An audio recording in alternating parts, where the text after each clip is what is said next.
Today we're going to take a look at a custom 2022 Honda Monkey 125. Now if you're not familiar with what the Monkey is in its stock form, check out my past review on one by clicking up here.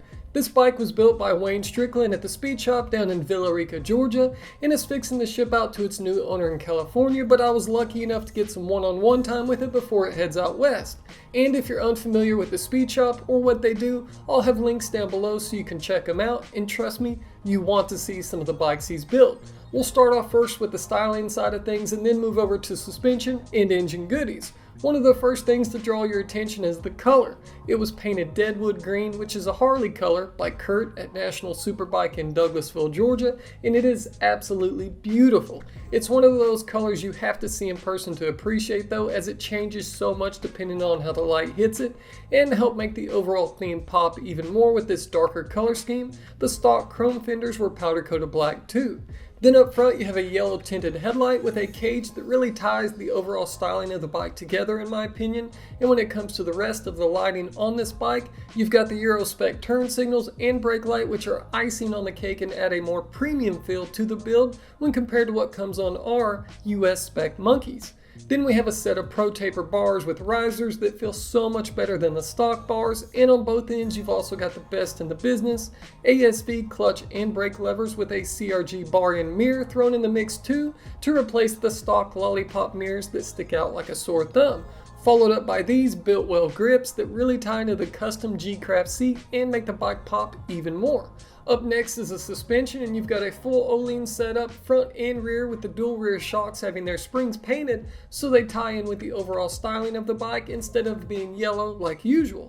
Then we hop over to the engine, and one of the first things you'll notice, aside from the sexiest exhaust on the planet, is that the engine covers were powder coated black, which again really helps tie the whole package together. And helping squeeze more horsepower out of this 125cc engine comes in the way of a DHM Stage 3 setup, which consists of a new high compression stock bore piston, cam, spark plug, and a dial, and the tune for those upgrades is an ECU flash as part of the package, bringing in massive gains over a stock machine. We're not done yet though, you still need to let it breathe more than the factory setup offers, and that's where the custom intake with a K&N filter comes into play, and yes, that titanium over racing exhaust, which in my opinion has to be one of the best looking exhausts for the Monkey, and it sounds good too, but I'll let you be the judge of that with a few sound clips here.